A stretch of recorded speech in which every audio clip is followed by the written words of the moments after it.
Welcome to this episode of Polish People Speak. Here we are at the end of World War II. Poland has just elected the Communist Party. There is a strong indication of Soviet influence. We have here with us Itka, who will report on the election.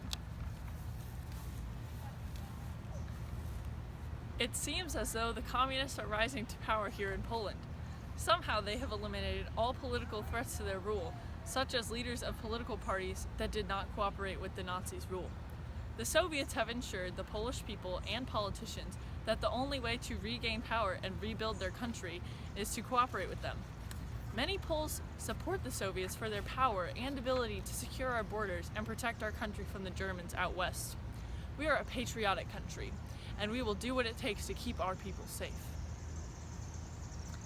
Thank you, Itka, for your insight. A new organization, the Cominform, was recently established by Stalin here and will serve to eradicate all enemies of the state. Stay safe, everyone. Polish People Speak, signing off.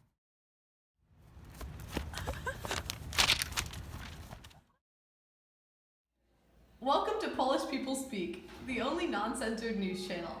Watch at your own risk. We are now in the midst of the Cold War. Dorotka is here to tell us more about the current situation.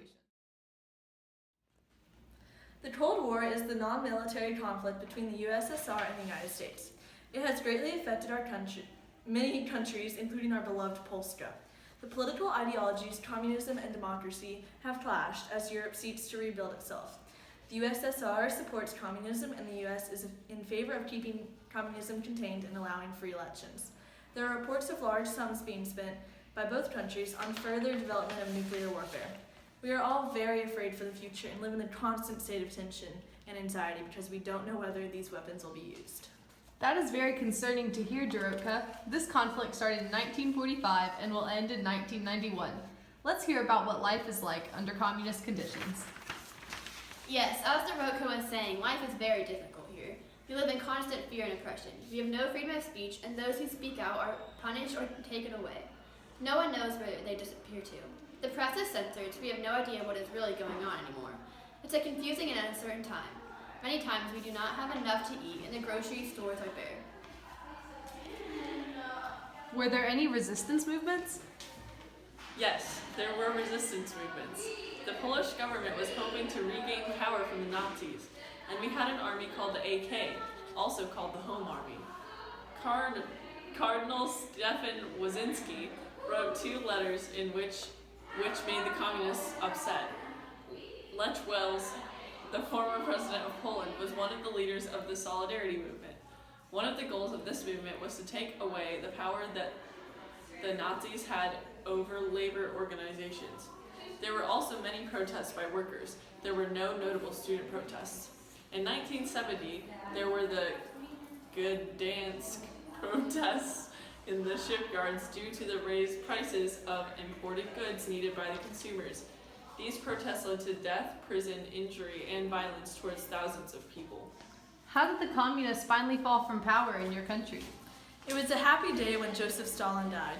I felt a sense of hope overcome Polska, especially when Bure died as well. Gorbachev took over the USSR.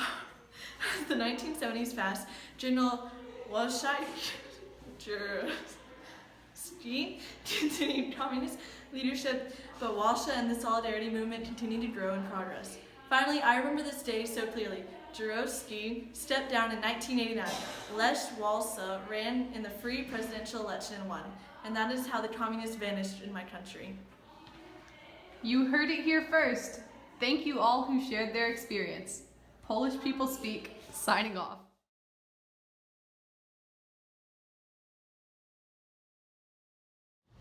Now that the Cold War is over, we will have a special on St. John Paul II, who was a great help to our country. Formerly Karl Wojtyła, he was elected Pope in 1978.